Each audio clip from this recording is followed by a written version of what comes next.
My name is Kathy. I've been with my husband Daniel for 30 years. After we got married, we lived with my mother-in-law. My father-in-law had died in a traffic accident years ago, and not wanting to leave my mother-in-law alone, Daniel suggested we move in with her.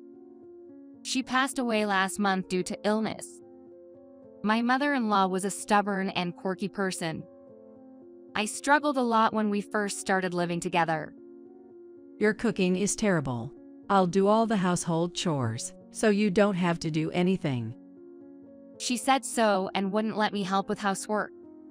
As I was working full-time, I was grateful for her help, but I always felt sorry and was constantly nervous. "Let me help, Mom," I would offer to help. No need, you'll just be in the way. So, I couldn't really help out. Every morning, she would wake up earlier than me and prepare elaborate breakfasts. When I greeted her in the morning, she'd say, "You're up late, sleepyhead." She even prepared nutritious packed lunches for me. When I came home from work, dinner, cleaning, and laundry were all perfectly done. Really, Kathy, you can't even iron properly. Such a troublesome daughter-in-law. She would say so while ironing my shirts and handkerchiefs. She was the complete opposite of me, a perfect housewife. Kathy, you really can't do housework, can you? That's what they call a bad wife. She would often say sarcastically, but I gradually got used to. She was just not straightforward. She did the chores for me but was too shy to admit it. Thinking about it that way, she seemed quite adorable. So, no matter what she said, I didn't get upset and kept talking to her. About a year later, I started responding to her sarcasm with a smile and jokes. On days off, we would eat snacks together, watch TV dramas, discuss them, go shopping, go to the movies, and even travel together. Having lost my own mother when I was young, I thought of my mother-in-law as my real mom. Eventually, we were as close as best friends with each other. Kathy, where should we go on our next trip? How about Arkansas? It has lakes and highlands. Arkansas, that sounds nice. Once, while discussing this, my husband interrupted. What about me? Can't I join you too? Mother-in-law replied, No way, it's a girls-only trip. Girls, at your age. What did you say? "All right, let's all go together next time." Yes, a trip with Daniel might be nice for a change. That year, the three of us went on a trip together. She was so lively, almost like a young girl, which was quite memorable. My energetic mother-in-law started to frequently fall ill about a year ago, leading to several hospital admissions and discharges. For the past 6 months, she had been continuously hospitalized.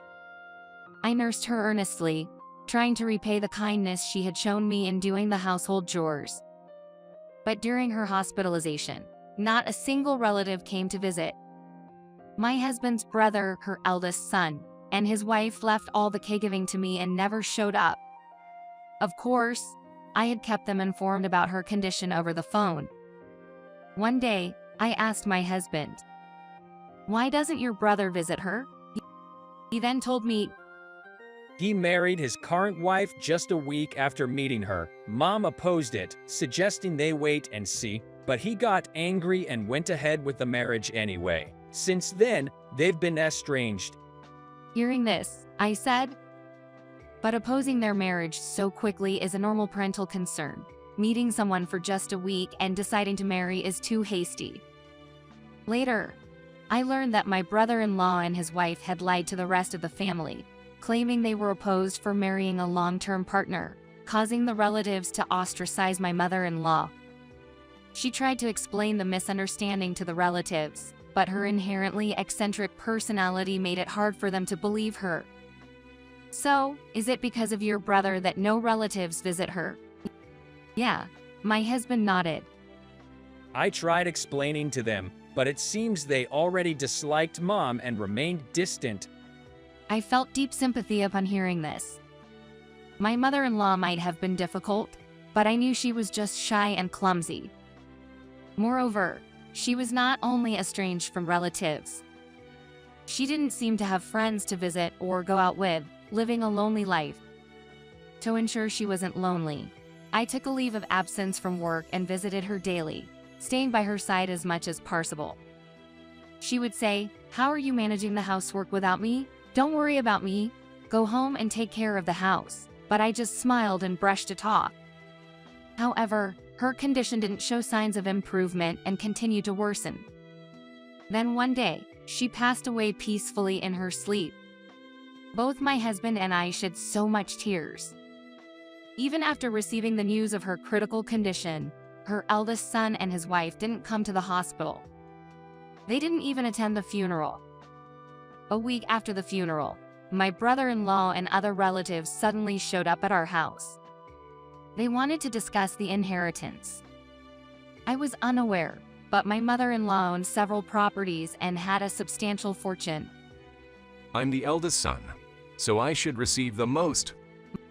My brother-in-law arrogantly declared. The other relatives also chimed in. "We want our share too." I couldn't believe they were talking about inheritance when they didn't even attend her funeral. I was furious. Then I remembered. Yes, that's what was written in the last letter mother-in-law gave me. Please contact this lawyer regarding inheritance matters. I've already arranged everything with him. The letter included the lawyer's contact information. I called the lawyer and explained everything. "Hello, my mother-in-law passed away. About the inheritance." I understand. I'll be right there. The lawyer said he would come right away. Soon after, the lawyer arrived. He politely greeted the gathered relatives and then took out a voice recorder from his bag. First, I'd like you all to listen to this. This recording is a message from the deceased. He said that and then pressed the play button. My mother-in-law's voice filled the room. Thank you all for gathering today. If you are listening to this message, it means the discussion about my inheritance has begun. I wish to leave all my estate to my second son Daniel and his wife. At that moment, the relatives started to buzz and cause a commotion. What does this mean? Shit, why the heck would she do this? Why would she overlook me, her own son? My brother-in-law was extremely angry. The lawyer interjected. Please, be quiet. Then's more to the message. He then continued playing the recording. My eldest son and his wife never visited me when I was sick, leaving all the caregiving to my younger son's wife. I don't want such unfeeling people to inherit anything. In contrast, Daniel and Kathy invited me into their home and lived with me. Those years were some of the happiest years of my life. I'm especially grateful to Kathy. Despite my unfriendly nature and harsh words, you remained cheerful and upbeat. Your smile opened my stubborn heart because you never stopped knocking on its door. We became as close as a real mother and daughter. I'm sorry for all the terrible things I said to you. I will never forget the trips, the movies, the shopping trips we had, and all the wonderful memories we shared together. I never thought I'd have such a joyful second life after losing my husband and having no friends. All of this was thanks to you, Kathy. And when I fell ill, you visited me every day in the hospital. After I was discharged, you took me out for daily walks for rehabilitation. In the end, you even took leave from your job to care for me. And I know it must have been hard. Thank you so much. I'm too embarrassed to say this in person, but I'm truly grateful. I consider you my best friend and my real daughter. Please continue to live happily with Daniel. The message ended there. As I listened, I couldn't stop my tears from falling. My husband, too, was moved to tears.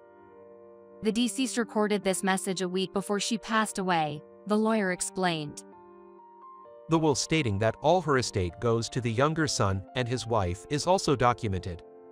He showed a document to the relatives. The relatives left in frustration and bitterness. After they had all gone away, the lawyer handed me a paper bag.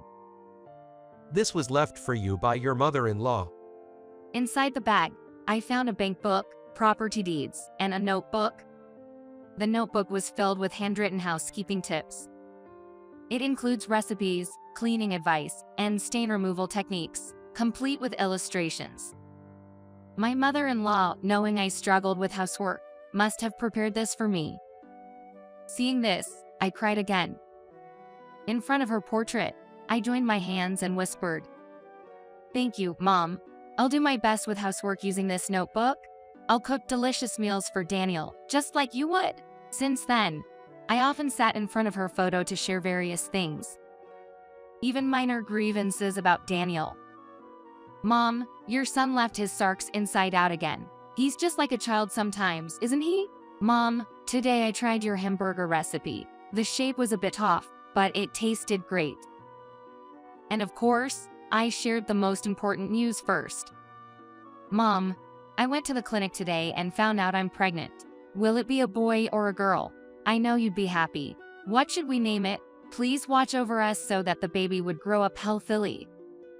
Though she never responds, her photo always seems to smile back.